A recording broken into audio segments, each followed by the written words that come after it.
Hello everyone, welcome to CLAT prep. CLAT prep में आप सभी का स्वागत है। जैसा कि आपको पता है कि हम डेली न्यूज़ एनालिसिस करते हैं, द हिंदू एनालिसिस करते हैं, उसके साथ साथ 20 क्वेश्चंस की प्रैक्टिस भी करते हैं। तो चलिए उसी सीक्वेंस को कंटिन्यू करते हैं। आज कौन सा दिन है? तो आज है 26 ऑफ द सितंबर। आज के दिन क्या बनाया जाता है? तो याद रखना 26 of the September is celebrated as, कैसे बनाते हैं? तो international day for the total elimination of the nuclear weapons.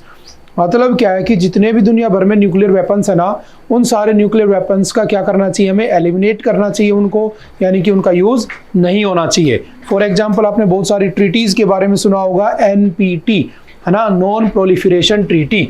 जो आपकी एनपीटी थी, नॉन प्रोलिफरेशन ट्रीटी, साइन कब की गई थी? तो याद रखना 1968। ठीक है, 1968 में आपकी क्या होती है? नॉन प्रोलिफरेशन ट्रीटी को साइन किया जाता है। ठीक है, इस ट्रीटी के अंदर बहुत सारे देशों ने साइन किए थे कि हम कभी भी न्यूक्लियर वेपन्स का यूज नहीं करेंगे, लेकिन हालांकि India, Pakistan, Israel, South Sudan, इन देशों ने इसको साइन नहीं किया हुआ है। ठीक है, उसके बाद बहुत सारी ट्रीटी होती हैं, जैसे आपकी CWDT होती है। ठीक है, उसके बाद CBDT होती है। ठीक है, तो वो कब साइन होती है? 1990s में। ठीक है, तो ऐसे बहुत सारी ट्रीटी साइन हो रखी है। ठीक है, जैसे आउटर स्पेस ट्रीटी हुई थी हमारी 1967 में। 1967 में जो हमारी आउटर स्पेस ट्रीटी हुई थी, उस आउटर स्पेस ट्रीटी का पर्पज ये था कि स्पेस जो है वो सभी के लिए, सभी यूज कर सकते हैं। ऐसा थोड़ी ना कि इंडिया वहां पर पहुंच गया, जापान पहुंच गया, चाइना पहुंच गया तो उसी का रहेगा। तो स्पेस इज फॉर ऑल। तो उसके अंदर कोई भी मास डिस्ट्रक्शन के लिए न्यूक्लियर वेपन का यूज ना करें, जिससे किसी को अर्थ को नुकसान ना पहुंचे। तो ऐसे बहुत सारी ट्रीटी हो रखी है। तो आज के दिन हम सेलिब्रेट करते हैं, हम ये अवेयरनेस फैलाते हैं कि हमें न्यूक्लियर वेपन्स का यूज नहीं करना चाहिए, क्योंकि एक बार न्यूक्लियर वेपन का यूज हुआ था, आप अच्छी तरह से जानते हो, 6 of the August and the 9 of the August 1945 को हिरोशिमा और नागासाकी के ऊपर, और उसके कॉन्सिक्वेंसेज आज भी जापान ही नहीं दुनिया को भी देखने को मिलते हैं। तो हम ऐसा नहीं चाहते, तो उसके लिए अवेयरनेस फैलाते हैं। वो बात की बात है कि आज सुबह सुबह ही मैंने देखा कि जो आपके पुतिन जी हैं, उन्होंने कहा है कि अगर वेस्टर्न कंट्रीज नहीं मानती है तो वो क्या करेगा? न्यूक्लियर वेपन डाल देगा। आज ही सुबह से उसकी स्टेटमेंट आती है, तो वो अलग मैटर है। ठीक है, उसके लिए भी एक ट्रीटी हो रखी है, आपको पता होगा, स्टार्ट ट्रीटी है ना। स्टार्ट ट्रीटी कब हुई थी? 1994 में इनेक्ट हो जाती है, 1991 में होती है। 1994 से स्टार्ट है, उसके बाद 2011 में उसका दोबारा से न्यू स्टार्ट ट्रीटी आ चुकी है, जिसमें अमेरिका और रशिया जो है, उसमें USSR हुआ करता था ना 1991 से पहले। इन्होंने ट्रीटी कर ली कि कोई भी अपने एक दूसरे के ऊपर 5500 प्लस किलोमीटर की रेंज की कोई मिसाइल यूज नहीं करेगा। लेकिन उसको रशिया ने क्या कर दिया था? लास्ट ईयर ब्रेक कर दिया था। वो न्यू स्टार्ट ट्रीटी से अपने आप को विड्रॉ कर लेता है। तो ये जितने भी दुनिया भर में कॉन्फ्लिक्ट चल रहे हैं, जो न्यूक्लियर वॉर की तरफ लेकर जा रहे हैं, हमें वो नहीं करने हैं। हमें इंसानियत को बचाए रखना है। इन नेताओं का कुछ नहीं बिगड़ेगा। पुतिन बटन दबाएगा, उधर से डोनाल्ड ट्रंप दबा देगा, और ये दोनों बैठकर निकल जाएंगे स्पेसशिप में अपने किसी जगह पर या बंकर में। मारे कौन जाएंगे? हम और तुम्हारे जैसे कॉमन पीपल। तो इसी बात को अवेयर किया जाता है कि किसी भी लीडर्स को इन चीज़ों का यूज नहीं करना है। That's it. ठीक है, उसके बाद चलते हैं आज के पहले न्यूज़ के ऊपर, जो कि हमारी पहली न्यूज़ आती है कौन सी? Court orders Lokayukta probe against Karnataka CM in the MUDA case. देखो, मूडा केस क्या था? आप लोगों ने पढ़ा था, कर्नाटक के जो CM है सिद्धारमैया, इनके ऊपर एक केस है। मैसूर अर्बन डेवलपमेंट अथॉरिटी जो है मूडा, उसके अंदर 56 करोड़ रुपए का इनका और इनकी जो वाइफ है, ठीक है, इनकी वाइफ का नाम क्या है? पार्वती BM, और इनके जो साले साहब है ना, इनकी वाइफ के जो ब्रदर हैं, क्या नाम है उनका? BM मल्लिकार्जुन स्वामी। इन दोनों के ऊपर 56 करोड़ रुपए का क्या है? एलिगेशंस लगे हैं कि भाई इन्होंने इस मूडा, जो आपकी मैसूर अर्बन डेवलपमेंट अथॉरिटी है, इसमें पैसे का करप्शन किया है। तो मैटर बस इतना सा है। तो इसके लिए किसकी डिमांड कर दी गई? तो सुप्रीम कोर्ट ने कहा है superintendent of the police of the Lokayukta police to invoke provisions on the prevention of the corruption, prohibition of the benami properties and the land grabbling under the various laws. तो कुछ laws बने हुए हैं जो कि आपके CRPC में लिखे हुए हैं, जैसे for example prevention of the corruption, prohibition of the benami properties and the land grabbing, इसके अंडर में। उसके साथ साथ आपका जो CRPC का सेक्शन 156(3) में लिखा हुआ है, किसके बारे में? इस चीज के बारे में। ठीक है, इसके ऑर्डर किसको दिए हैं? तो लोकायुक्त को दिए हैं कि भाई जाओ और इसकी छानबीन करो, इसकी इंक्वायरी करो। तो न्यूज़ तो यहाँ पर हो जाती है खत्म। लेकिन हाँ, हमें तो एग्जाम के पॉइंट ऑफ व्यू से पढ़ना होता है। तो what do you mean by the Lokayukta? What do you mean by the Lokpal? कौन होता है? क्यों होता है? क्यों उसको कहा गया? ऐसा क्या अथॉरिटी है उसके पास? तो सिंपल सी 2-4 बातें समझने की कोशिश करना। समझ में आ गई ना मैटर क्या है? 2 लोगों के नाम है जिनके ऊपर एलिगेशंस है। ये वहां के CM है सिद्धारमैया, इनके ऊपर केस चल रहा है। ठीक है, अब सिंपल सी समझने की कोशिश करते हैं। What is the Lokpal? Lokpal actual में है क्या? ठीक है, सेंटर में है तो लोकपाल, स्टेट में है तो लोकायुक्त, ध्यान रखना। सबसे पहली बार 1963 में या 1960s में एक वर्ड आता है जिसका नाम होता है ओम्बुड्समैन, ठीक है, ओम्बुड्समैन। और ओम्बुड्समैन वर्ड कहां से लिया गया है तो सिंपल याद रखना, स्वीडन से, ठीक है। और इसका हिंदी या इंडियन वर्जन क्या है, लोकपाल। और लोकपाल का मतलब सिंपल सा होता है लोगों की शिकायतें सुनने वाला, एक ऐसा आदमी जो लोगों की शिकायतें सुनेगा। और 1963 में पहली बार आता है, उस समय के हमारे यूनियन लॉ मिनिस्टर थे, उन्होंने इसको इंट्रोड्यूस किया था। फिर इसका जो लोकपाल टर्म है, लोकपाल जो नाम है, ये किसने कॉइन किया था तो हमारे एल.एम. सिंघवी। जो लोकपाल वर्ड है ये किसने दिया होता है, एल.एम. सिंघवी ने, ठीक है, 1963 में। अब क्या हुआ, लक्ष्मीवल सिंघवी। अब कहा गया कि भारत में भी एक लोकपाल की नीड है। देखो होता है क्या समझना, मैंने कहा कि मैं किसी डिपार्टमेंटल करप्शन के बारे में रिपोर्ट करना चाहता हूँ, ठीक है। और मैंने शायद आपको पॉलिटी में पढ़ाया भी होगा, जब ये कोई कॉन्स्टिट्यूशनल बॉडी नहीं है, ध्यान रखना, एक स्टैट्यूटरी बॉडी है, इसका कोई आर्टिकल नहीं है, ठीक है, जिसका आर्टिकल नहीं होता वो स्टैट्यूटरी बॉडी होती है। अब कहा गया कि एक ऐसी बॉडी भारत में भी होनी चाहिए जो हर किसी डिपार्टमेंट के केस को देख ले। जैसे मान लो पुलिस वालों के साथ तुम्हारी कोई शिकायत हुई, पुलिस में तुम केस रजिस्टर कराना चाहते हो। अब पुलिस वाले डिपार्टमेंट में कांस्टेबल की शिकायत तुम अगर एसआईसी करोगे तो क्यों अपने डिपार्टमेंट की बेइज्जती करवाने के लिए उसको सजा देंगे, पनिशमेंट करेंगे, नहीं करेंगे। बहुत रेयर केस है, बहुत हाईलाइटेड केस है तो पनिशमेंट होती है, आप मूवीज भी देखते हो, आपको सब पता है। तो कहा गया कि एक ऐसा डिपार्टमेंट होना चाहिए जो सबको अपने अंदर में ले ले, even prime minister of India, even MLAs, MPs, retired MLA, retired MP, group A से ग्रुप डी तक के सारे ऑफिसर्स, IAS, IPS, चाहे कोई चपरासी क्यों ना हो, सब उसके जुरिस्डिक्शन में आने चाहिए। लेकिन याद रखना इसमें प्रेसिडेंट नहीं आता है, क्योंकि president is the nominal head of the nation, नाम मात्र का है लेकिन हेड है।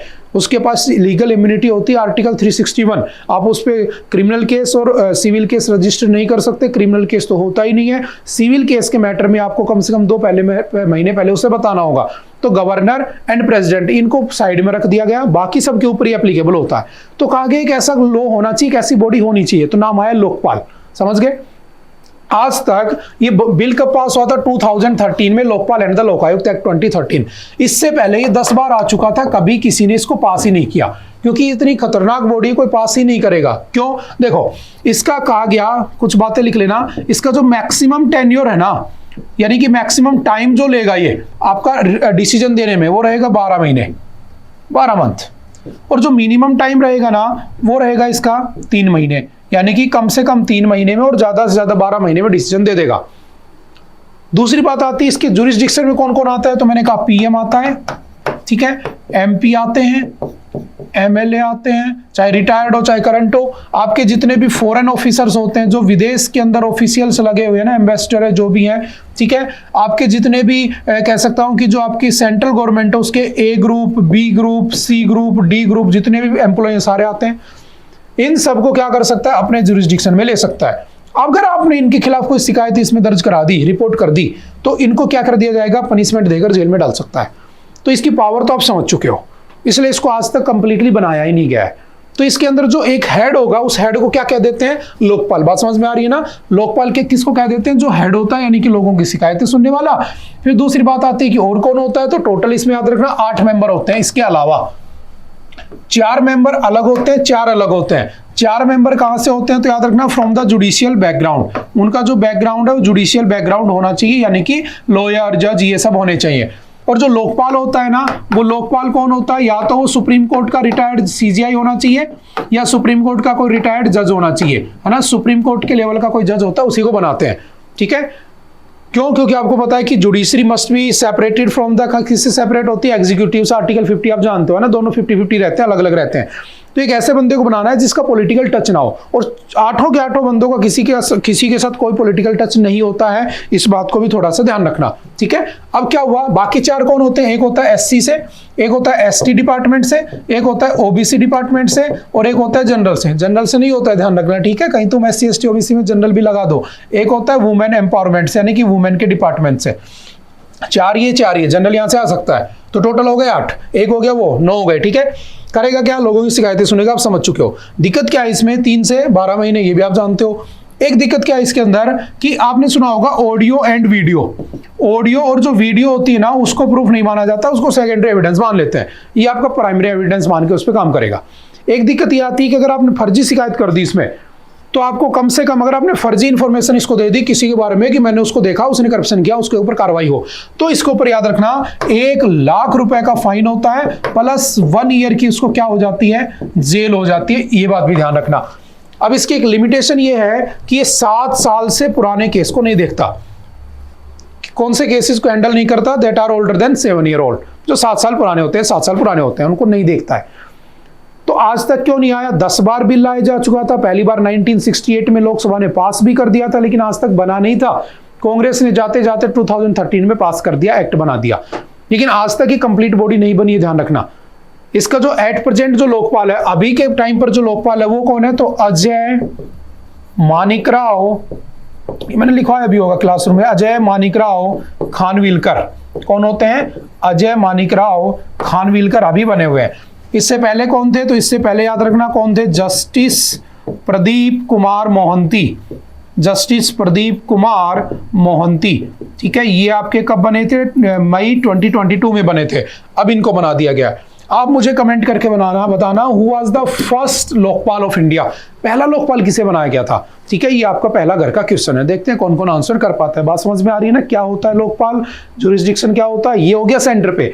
अब मुझे स्टेट लेवल पे चाहिए, तो स्टेट लेवल पे मेरे पास कौन होगा? तो लोकायुक्त होगा। तो स्टेट पे लोकायुक्त, सेंटर पे लोकपाल। लोकायुक्त में कौन बनेगा? लोकायुक्त जो हाई कोर्ट का जज बनने की कैपेसिटी रखता होगा, हाई कोर्ट का जज बनने की क्वालिफिकेशन होगी उसकी, उसको वहां पर प्रेसिडेंट बनाता था, इसको यहाँ पर गवर्नर बना देगा। सेंटर और स्टेट के बीच में आप डिफरेंस तो जानते हो, अच्छे से पढ़ा हमने कई बार। बात समझ में आ रही है ना? तो ये क्या होता है आपका लोकपाल। और लोकपाल एंड लोकायुक्त एक्ट कब आया था? 2013 में। कैसी बॉडी है? स्टैट्यूटरी बॉडी है। अब ये किसके ऊपर लगाने की बात की जा रही है? सिद्धारमैया, इनकी वाइफ और इनके जो साले साहब है उनके ऊपर जो करप्शन लगा है, मूडा लैंड जो डेवलपमेंट है उसका जो केस लगा है उसके ऊपर 56 करोड़ का। समझ गए? ये पूरा का पूरा मैटर बना हुआ है। ठीक है, तो थोड़ा सा लोकपाल के बारे में हमें पता होना चाहिए। जैसे सबसे पहले कौन लेकर आया था? 1962 में न्यूजीलैंड और नॉर्वे ने अडॉप्ट किया था। फिर हम इसको स्वीडन से लेकर आए। स्वीडन में इसको कहते थे ओम्बुड्समैन। ठीक है, 1967 में on the recommendation of the वयात रिपोर्ट ऑफ द 1961 इसको किसने अडॉप्ट कर लिया? ब्रिटेन ने भी अडॉप्ट कर लिया। जिन जिन देशों ने शुरू में अडॉप्ट किया आप लिख सकते हो। गुयाना 1966 में इसको इंप्लीमेंट कर देता है। India propose by law minister Ashok Kumar Sen ने पहली बार प्रपोज किया था। टर्म किसने दिया था? एल एम सिंघवी ने दिया था। और एल एम सिंघवी वही है जिसकी रिकमेंडेशन के बाद 73rd कॉन्स्टिट्यूशनल अमेंडमेंट किया गया था। और 73rd कॉन्स्टिट्यूशनल अमेंडमेंट 1992 से क्या मिला था तुम्हें? तुम्हारी जो ग्राम पंचायत है उसको कॉन्स्टिट्यूशनल स्टेटस मिला था। आर्टिकल 243 के ए से ओ में डाल दिया था हमने। तो उस समय भी एल एम सिंघवी के बारे में हम पढ़ते हैं। ठीक है, एल एम सिंघवी कमेटी। ठीक है, और यही एल एम सिंघवी ने ये वर्ड भी दिया होता है। उसके बाद 1966 में एक कमेटी बनती है, याद रखना, फर्स्ट एडमिनिस्ट्रेटिव रिफॉर्म कमीशन। 2 बार बन चुका है, एक बार 1966 में, एक बार 2005 में। 1966 में जो हमारा FAR बना था, ARC एडमिनिस्ट्रेटिव रिफॉर्म कमीशन, इसने रिकमेंड किया था होना चाहिए।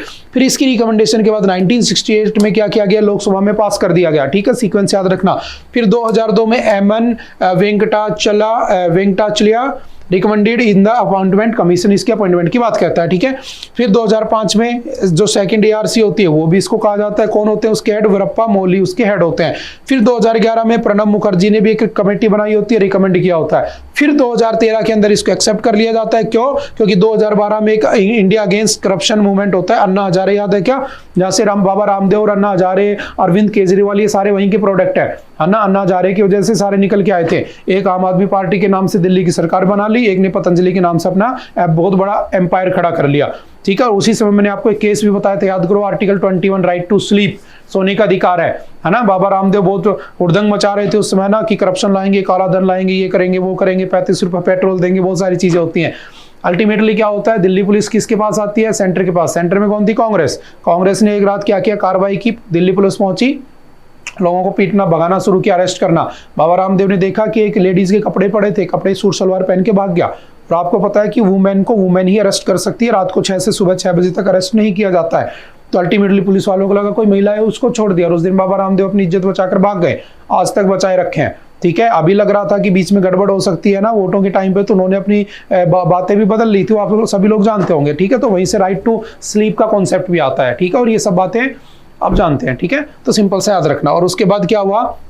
2013 में लोकपाल एंड लोकायुक्त बिल को एक्सेप्ट कर लिया गया। ठीक है, ये बेसिक बातें याद रखना। बस ये बताना फर्स्ट कौन था।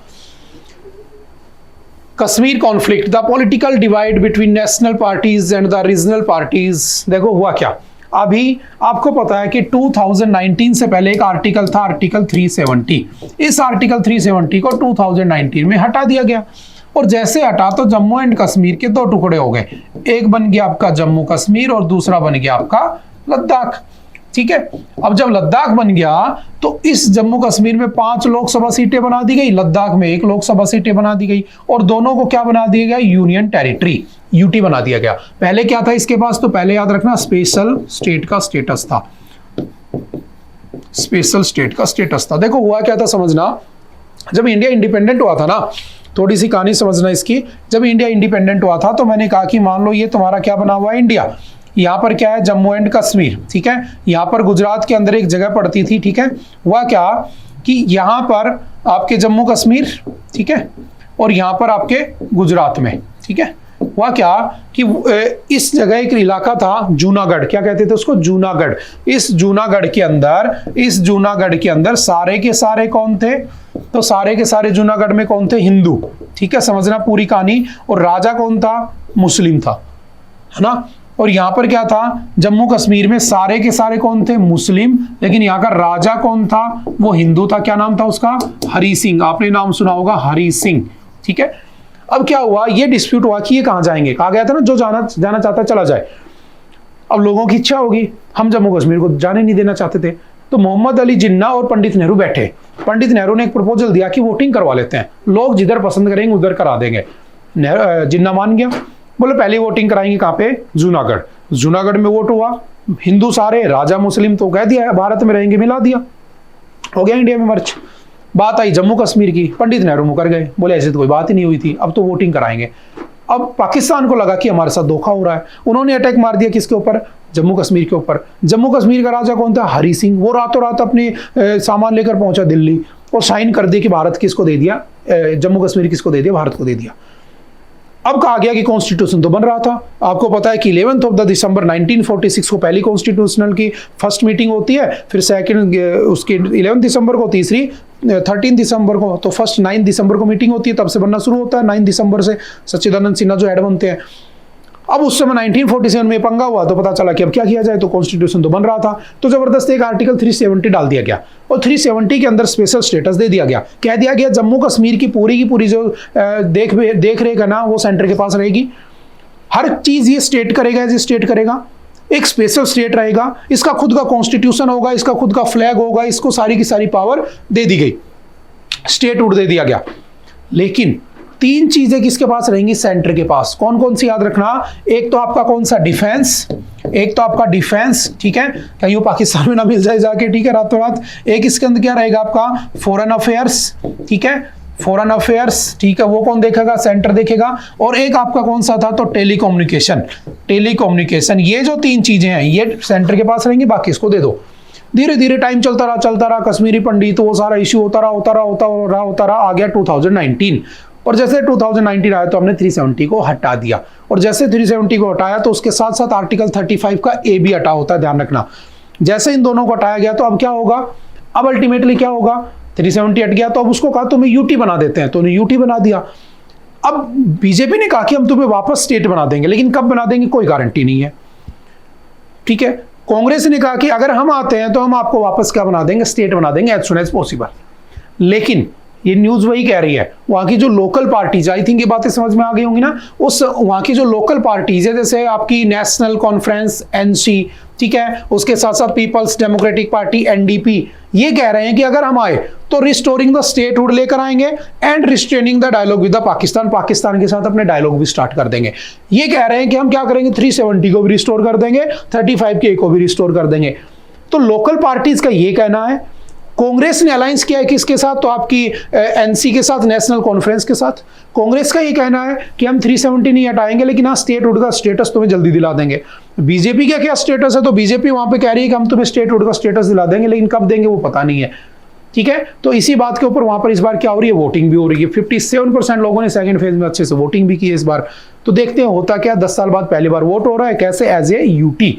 अब कहोगे कि सर क्या ये कंप्लीटली भारत का हो चुका है, क्या बिल्कुल हो चुका है। आज से पहले स्पेशल स्टेटस में था, लेकिन आपको पता होना चाहिए हमारे कॉन्स्टिट्यूशन का जो पार्ट फर्स्ट है ना, पार्ट फर्स्ट, उसमें आर्टिकल कितने हैं 1 2 3 एंड 4, और ये बेस होता है हमारा। मैं बार बार कहता हूं बेस को अच्छे से पढ़ लो, सारी चीजें कवर हो जाएंगी तुम्हारी। आर्टिकल 1 क्या कहता है, इंडिया दैट इज भारत, यानी कि इंडिया जो कि क्या है Bharat, shall be the union of state. और उस इंडिया भारत में एक तो यूटी आता है, एक आपका स्टेट आता है, एक आपका इसके अंदर एक्वायर्ड एरिया आता है जो तुमने किसी से कब्जा लिया हो।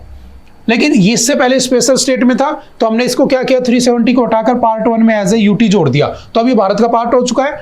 आप जानते हो आर्टिकल 2 में क्या लिखा है, आर्टिकल 2 में लिखा है कि कोई भी भारत में मर्जी से आ सकता है लेकिन मर्जी से बाहर नहीं जा सकता, पार्लियामेंट की मर्जी से जाएगा। आर्टिकल 3 में लिखा है कि any changement in the name and the boundary of the state can only be done by the permission of parliament, सिर्फ पार्लियामेंट ही परमिशन देकर चेंज कर सकती है। आर्टिकल 4 में लिखा है कि 1 2 3 में अगर चेंजमेंट करना होगा तो 368 के अंदर नहीं होगा। जब 368 के अंदर नहीं होगा तो कैसे होगा, तो नॉर्मल मेजोरिटी से हो जाएगा 50% के साथ। ये कुछ बातें इसमें लिखी हुई, आपको पता होना चाहिए क्या वहां पर चल रहा है क्या नहीं है। और वहां पर कुछ एक्ट भी लगे हुए हैं, जैसे यूएपीए है ना, अनलॉफुल एक्टिविटीज प्रिवेंशन जो एक्ट है तुम्हारा, ठीक है 1967।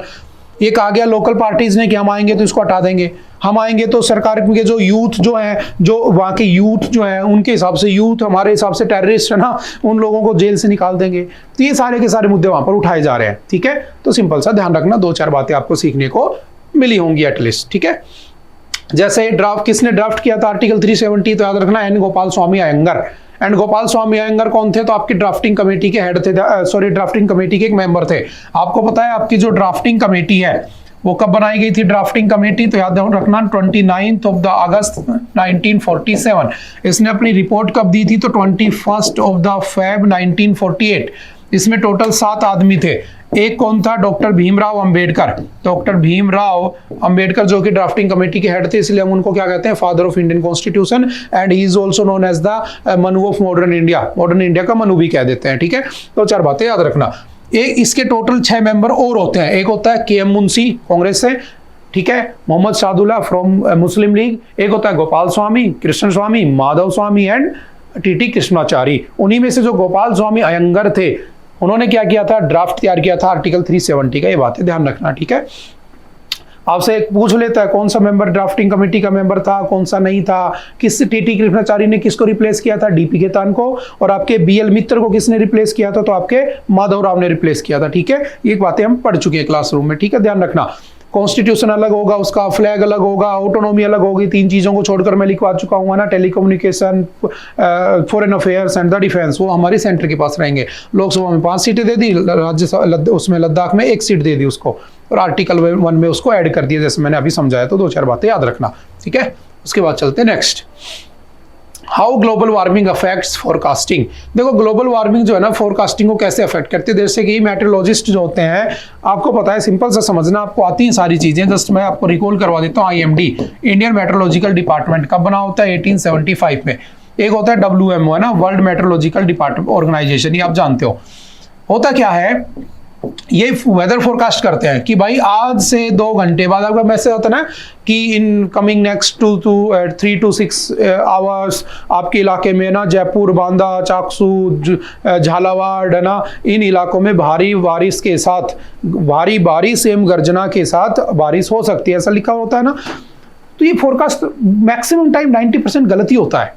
तो कहा गया ऐसा क्यों हो रहा है कि फोरकास्ट ही गलत हो जा रहा है, क्या फायदा उस सैटेलाइट के इतना करोड़ों पैसे खर्च करके जो फोरकास्टिंग गलत कर दे रही है। इसका सबसे बड़ा रीजन है अल नीनो, ला नीनो, यानी कि ग्लोबल टेम्परेचर। आपको एक वर्ड में समझा देता हूं, हमारा टारगेट ईयर कौन सा है, तो आपको पता होगा हमारा टारगेट ईयर कौन सा है, 2070 है ना। वर्ल्ड का कौन सा है, 2050 कार्बन न्यूट्रल होने का। सिंपल समझना, मैंने कहा कि ये तुम्हारी अर्थ है, ये तुम्हारा सन है, ठीक है। सन का काम है दिन भर 3 हाइड्रोजन को पकड़ के एक हीलियम बना देना और एनर्जी फेंकते रहना तुम्हारी तरफ। इसकी एनर्जी आती है इधर, ये तुम्हारी अर्थ है, ये इसको कर लेती है एब्जॉर्ब, और इसका काम है रिफ्लेक्ट कर देना। लेकिन ये एब्जॉर्ब ज्यादा कर रही है, रिफ्लेक्ट कम कर रही है। तो यहाँ पर जो गैसेज है ना, कार्बन डाइऑक्साइड हो गया, आपकी मीथेन हो गई, क्लोरोफ्लोरोकार्बन हो गए, इन्हीं को क्या कहते हो, ग्रीन हाउस गैस कहते हो। क्यों? Green house is a very good term, बहुत अच्छा टर्म है, बहुत अच्छी चीज होती है। लेकिन होता क्या है, जब गैस आती है ना, जब हीट आती है तो ट्रैप हो जाती है, डोम जैसा बन जाता है, और इतनी ज़्यादा ओवर कंजप्शन हो चुका है, इतना ज़्यादा कार्बन हो चुका है ना कि वो हीट ट्रैप ही रह जाती, वापस नहीं जा पाती। और जब वापस नहीं जा पाती तो बहुत ज़्यादा गर्मी फील होती है। जो गर्मी फील होती है तो उसी गर्मी से तो ग्लेशियर्स पिघल रहे हैं, वहाँ पे फूल लग रहे हैं, वो सबसे बड़ा इशू है हमारे लिए।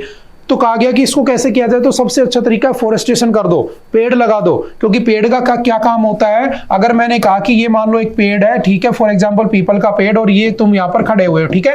अब मैंने कहा इसका काम है CO2 छोड़ना, या कोई भी पेड़ है मान लो, ठीक है, इसका काम है ऑक्सीजन छोड़ना और CO2 को लेना, इसका काम है CO2 को छोड़ना, O2 को लेना। अब ये तो बढ़ते जा रहे हैं, ये कम होते जा रहे हैं, और जब ये कम होते जा रहे हैं, ये बढ़ते जा रहे हैं, तो जो पेड़ है इनमें जो ओवर कंजप्शन हो चुका है, तो जंगलों में आग लग जाती है फ्रिक्शन की वजह से, तो और ज्यादा आग लग के खत्म हो जा रहे हैं। और ग्लोबल टेम्परेचर बढ़ता जा रहा है, ग्रीन हाउस बढ़ती जा रही है। तो ग्रीन हाउस का दिक्कत नहीं है, ग्रीन हाउस गैस का मतलब है कि वो बाहर रिफ्लेक्ट नहीं हो पा रही है। समझ में आ रही है? जैसे शहर का एग्जाम्पल ले लो, बड़ी बड़ी बिल्डिंग होती है ना, बड़ी बड़ी 10-10, 20-20 फ्लोर की बिल्डिंग होती है, दिन भर हीट पड़ती है, सीमेंट सोख लेती है, रात होती है निकलती रहती है हीट, अगले उसके अंदर से हीट निकलती रहती है, अगले दिन दूसरा सुबह आ जाता है, दोबारा सूरज उग जाता है, लेकिन हीट नहीं निकल पाती, इसलिए सबसे ज्यादा गर्मी लगती है।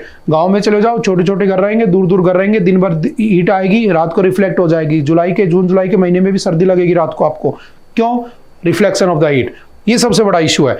इस वजह से जो आपका, समझ रहे हो ना, इस वजह से सरकार क्या कर रही है इसके लिए, तो आपने UNFCCC के बारे में पढ़ा होगा, COP ये सब चला रही है, हम वाइल्ड लाइफ प्रोजेक्ट चला रहे हैं, हम उसके अंदर एनवायरमेंट प्रोटेक्शन चला रहे हैं, कई बार हम चीजें पढ़ चुके हैं, ठीक है। अब इशू ये आता है कि ये ग्लोबल वार्मिंग है ना, ये किसको इफेक्ट कर रही है? फोरकास्टिंग को करेगी, है ना। आपको पता ही नहीं कहां पर क्या इफेक्ट होने को जा रहा है, ठीक है। तो सिंपल सी 2-4 बातें याद रखना, ठीक है। आप इस चीज को पहले पढ़ भी चुके हो, अल नीनो, ला नीनो, देखो वही सब है जो मैं इसमें लिखे हुए हैं, ठीक है। कहीं हरिकेन्स आ रहे हैं, कहीं कुछ आ रहा है, ठीक है। ये कुछ डाटा लिखा हुआ है कि अप्रैल 2024 में study the Potsdam institute for the climate impact research estimates climate change could cut 17% of the global GDP by 2050, ठीक है। बेसिक सा डाटा है, ठीक है। उस वाली न्यूज को ऐड कर लेना। इसमें फिर पेरिस एग्रीमेंट आ गया, जिसमें हमने 1.5 डिग्री को मेंटेन करने की बात कही थी, वो सारी बातें सेम टू सेम है।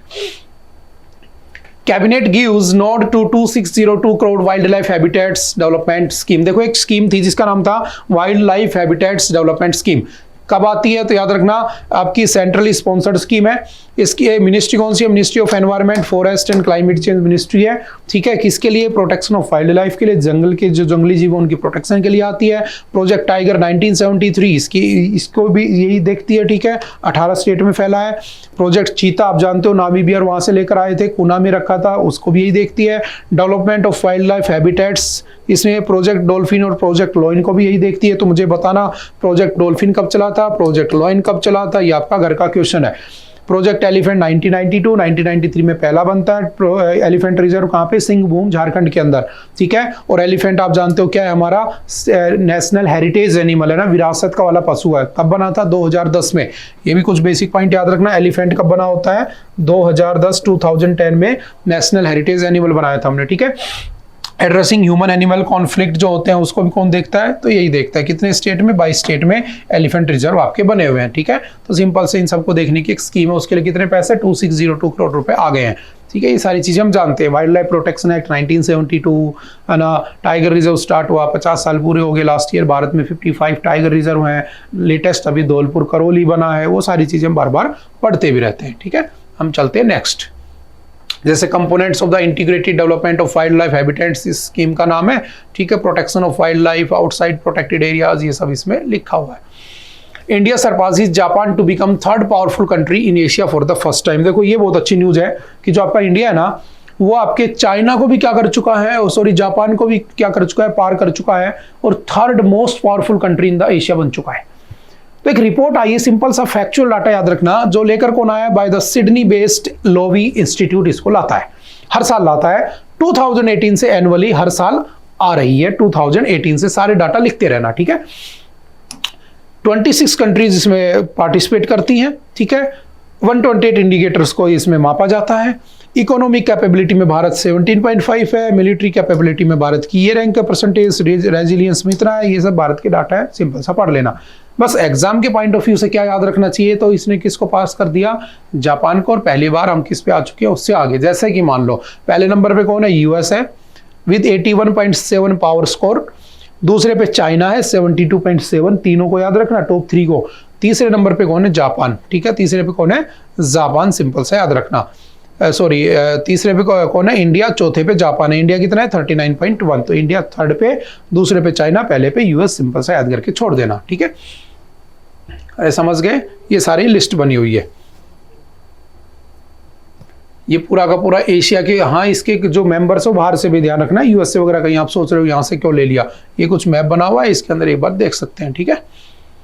नेक्स्ट चलते हैं, Indian air force successfully completes exercise eastern breeze, ठीक है, एट राफो मसीरा। आपकी जो एक्सरसाइज आपसे पूछेगा रिसेंटली एक्सरसाइज, नाम क्या है इसका? इंडियन एयरफोर्स किसके साथ की है इसने? तो राफो मसीरा के अंदर एक्सरसाइज का नाम है ईस्टर्न ब्रीज। तो किस किस के बीच हुई है? ओमान के साथ, इंडिया एंड ओमान, ठीक है। सिंपल सा आपका फैक्चुअल क्वेश्चन है, आप याद रख सकते हो, ठीक है। किसके साथ? ओमान के साथ, ठीक है। कहाँ पर हुई है? राफो एयरबेस, जाके कहाँ पे? मसीरा में, ओमान के अंदर, ठीक है। इसमें इंडिया की तरफ से MiG-29 गया था, जैगवार गया था, और उधर से F-16 और होक एयरक्राफ्ट ने पार्टिसिपेट किया, और एक एयरफोर्स एक्सरसाइज है। तो सिंपल वन लाइनर का क्वेश्चन है, ज्यादा दिमाग नहीं लगाना है। Nagzira dominant tiger T9 killed in fight for territory. देखो, एक टाइगर जिसका नाम था T9, है ना, डोमिनेंट टाइगर T9, इसकी डेथ हो गई है। आपस में 2 टाइगर लड़ पड़े और एक मारा गया। तो सिंपल न्यूज में आ गया, तो आपसे पूछ सकता है। एनवायरमेंट बहुत बड़ा इश्यू है, ध्यान रखना इस बार एनवायरमेंट का, है ना, हर चीज आपको पढ़ लेनी है। कहां पर है? नवेगांव नागजीरा टाइगर रिजर्व, महाराष्ट्र के अंदर है, ठीक है। ये एक ऐसी जगह पे लोकेटेड है जिसको हम सेंट्रल इंडिया टाइगर लैंडस्केप कहते हैं, क्योंकि यहाँ पर पूरे भारत के टाइगर पॉपुलेशन का 1/6 टाइगर यहाँ पर पाए जाते हैं। 2022 में जो हमारा डाटा हुआ था उसके अकॉर्डिंग भारत में 3167 टाइगर्स पाए गए थे, ठीक है। अब नया डाटा आएगा तो हम पढ़ लेंगे उसको। डिक्लेयर टाइगर रिजर्व 2013 में इसको डिक्लेयर किया जाता है। इसके बगल में कान्हा है, पेंच है, तड़ोबा टाइगर रिजर्व इसके अगल बगल में बने हुए हैं। तो सिंपल वन लाइनर क्वेश्चन है कि कहाँ पर है, क्या है, क्यों नहीं है, क्यों न्यूज में आ गया, पढ़ के छोड़ सकते हैं, ठीक है। जैसे महाराष्ट्र की और वाइल्ड लाइफ सेंचुरी कौन कौन सी है तो कुछ लिखी हुई है, तड़ोबा टाइगर प्रोजेक्ट, है ना। तो सिंपल से याद रखना, हर नहीं रटना होता है, न्यूज में आ जाता है तो पढ़ लेते हैं, ठीक है। नेक्स्ट आ जाओ, अच्छी न्यूज है। Pakistan invites PM Modi to SCO meet in the Islamabad.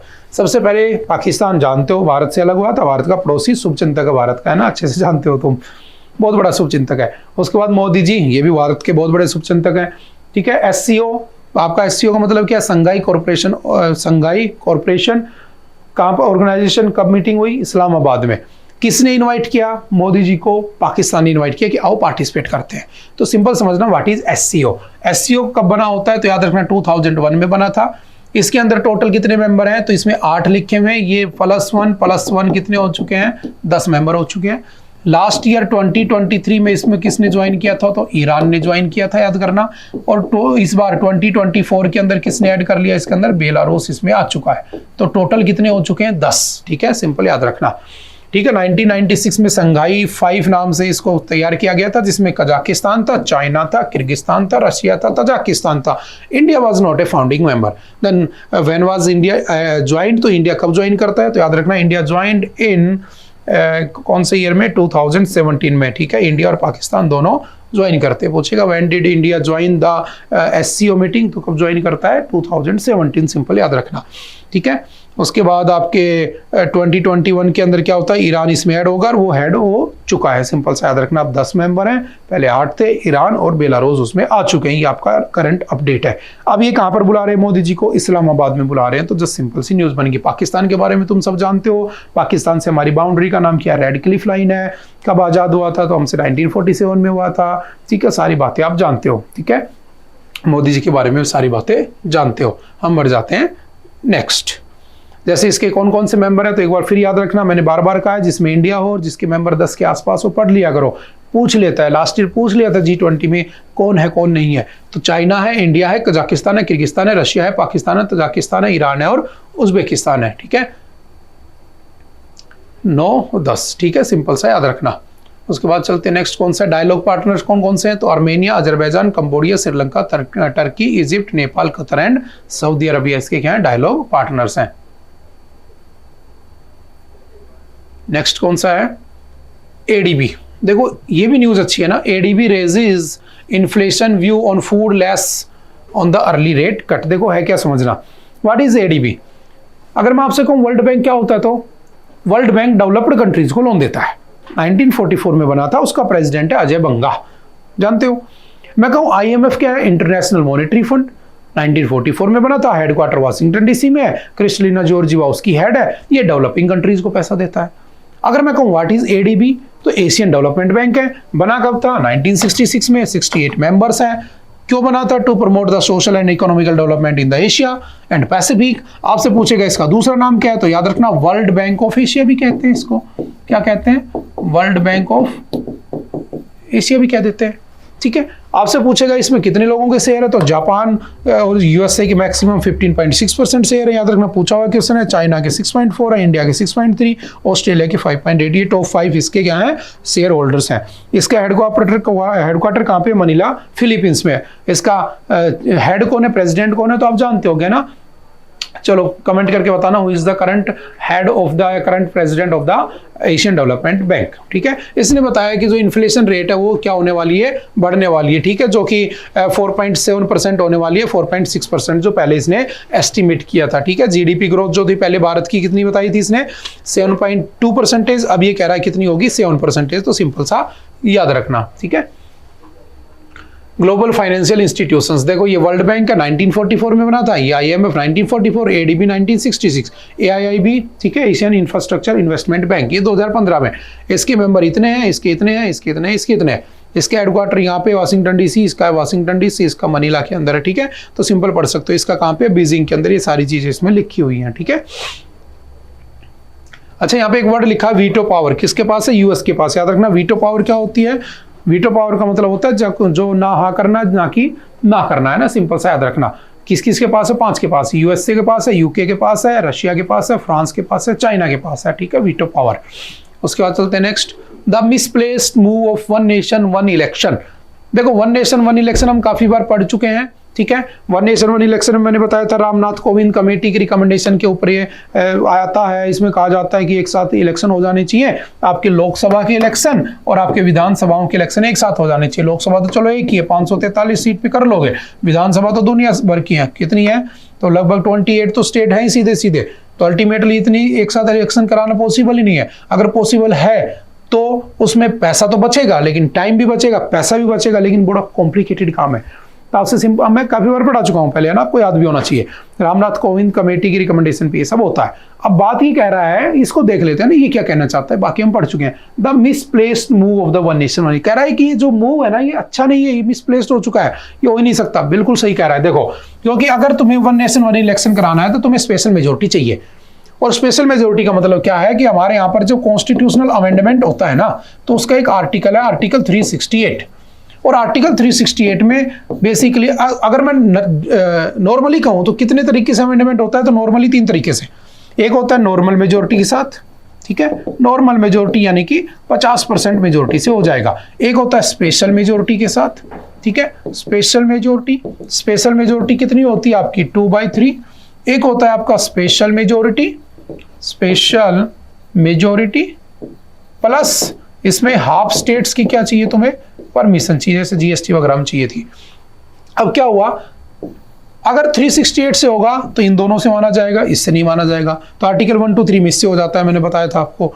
तो अगर मान लो इन्हें चेंज करना है तो इनको कितनी मेजोरिटी चाहिए? 2/3। अब यही कहने की कोशिश कर रहा है कि भाई 543 का 2/3 निकाल लो, तो कितना निकल के आएगा? अगर मैं करूं तो 1, ठीक है, उसके बाद कितने हो गए? 2, उसके बाद 7, ठीक है, 3, 8, ठीक है, 1, 2, 6, 3, कितना हो गया? 362, है ना। हालांकि मेरी मैथ कमजोर है, तुम्हारी तरह बहुत स्ट्रॉन्ग नहीं है मैथ, है ना। 362 सीटें चाहिए। लेकिन जो आपकी एनडीए अलायंस है, जो आपकी Nitish dependent and Naidu dependence alliance है, उसके अंदर तो आप बेसिकली देखोगे कि कितनी सीटें हैं? 240 सीटें हैं बीजेपी के पास, दोनों को मिला दो तो 293 था, 10 इंडिपेंडेंट मिला दो तो 303। तो अल्टीमेटली 362 का डाटा तो पहुंच ही नहीं रहा है। तो इस बार तो ये पॉसिबल ही नहीं है वन नेशन वन इलेक्शन वाला कॉन्सेप्ट। अगर पॉसिबल होना होगा तो इसका सपोर्ट चाहिए होगा, अपोजिशन का सपोर्ट चाहिए होगा। तो यही कह रहा है कि ये मूव जो है ना, गलत टाइम पर लिया गया और कुछ भी नहीं है। समझ गए क्या होता है क्या नहीं होता? हम पहले पढ़ चुके हैं, क्या बेनिफिट है क्या नुकसान है, सारी चीजें तुम जानते हो, ठीक है। चलते हैं next. Taking stock of the global nuclear डिसआर्मामेंट। देखो मैंने कहा था आज कौन सा दिन है, तो आज है आपका 26 है ना, in the United Nations calendar 26 September 26 is the international day for the total elimination of the nuclear weapons. This year's General Assembly agenda includes session on the Treaty on the Prohibition of Nuclear Weapons or the Ban Treaties as distinguished from the Treaty on the Non-Proliferation Treaty. ये वही चीज ही कह रहा है जो मैंने starting में कहा था कि आज का दिन जो है वो कैसे मनाया जाता है कि हमें टोटल एलिमिनेशन कर देना है न्यूक्लियर वेपन्स का। ठीक है, अब देखो कुछ बातें हैं जैसे कि मैं पहले भी डिस्कस कर चुका हूँ, 26 सितंबर को मनाया जाता है। कौन कौन सी ट्रीटीज हम वो पढ़ लेते हैं ना, वही इसका थीम लाइन और कुछ नहीं है। जैसे treaty on the prohibition of the nuclear weapons कब आई थी, 2021 में। ठीक है, इसके अंदर टोटल 7 पार्टीज है, 27 ने अभी साइन किया, रेटिफाई नहीं किया है। अगर ये हो जाएंगी तो 97 हो जाएंगी और कुछ नहीं है। ठीक है, आपसे पूछेगा सीटीबीटी कब आया था, comprehensive nuclear test ban treaty 1996 में आई थी सीटीबीटी। ठीक है, उसके साथ साथ एनपीटी कब आई थी, 1968 में। इफेक्ट में कब आई थी, 1970, जिसको हम सभी ने साइन नहीं किया था, भारत ने, पाकिस्तान ने, इजराइल ने, साउथ सुडान ने अभी तक इसको साइन नहीं किया है। ठीक है, उसके बाद आउटर स्पेस ट्रीटी 1967, ये किसको बैन करती है, mass destruction in the space, क्योंकि स्पेस इज फॉर ऑल, ये उसको मनाती है। इसी के साथ हमने क्या किया था, आर्टेमिस अकॉर्ड भी किया था ना कि उस वेस्ट को कैसे मैनेज किया जाए, डेब्रिस को ना, तो आर्टेमिस अकॉर्ड 2020 में होता है, इससे लिंक करता हुआ हम पढ़ते हैं। मिसाइल टेक्नोलॉजी कंट्रोल रिजाइम 1987 में बना था, इंडिया ने इसको 2016 में ऐड किया था, इंडिया इसका 35th मेंबर है। इसकी कहानी बहुत अच्छी है, मैंने आपको डीआरडीओ में पढ़ाया होगा। ठीक है, जब आपने डीआरडीओ पढ़ा था तो मैंने तुम्हें कहानी बताई थी कि भारत को किसी ने भी न्यूक्लियर टेक्नोलॉजी देने से मना कर दिया था। और 1970 में मेरे पास र्यूमर आता है कि पाकिस्तान के पास क्या है, न्यूक्लियर बॉम्ब है। हम हो गए दुखी। हमारे जो एपीजे अब्दुल कलाम जी थे वो काम करते थे इसरो में, उन्होंने इसरो से रिजाइन किया, बोले मेरी जरूरत इसरो में नहीं है, मेरी जरूरत ऊपर नहीं है, मेरी जरूरत नीचे है, सरफेस पे है ना, मतलब डिफेंस के लिए, मेरी जरूरत बॉर्डर्स को सिक्योर करने के लिए। Doctor APJ Abdul Kalam resigned from the ISRO in 1980 and join DRDO. आते हैं डीआरडीओ में, आने के बाद उनको एक टास्क दिया जाता है, मिसाइल बनानी है। एक प्रोग्राम चलाते हैं IGMDP, integrated missile development program, याद करो मैंने पढ़ाया होगा।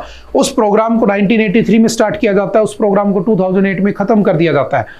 उस समय ग्रुप बना हुआ था न्यूक्लियर सप्लायर ग्रुप एनएसजी, क्या नाम था उसका, न्यूक्लियर सप्लायर ग्रुप एनएसजी, जो बना था 1975। इसने हमें न्यूक्लियर सप्लाई के वेपन देना बंद कर दिया, मना कर दिया, साफ साफ नहीं देंगे।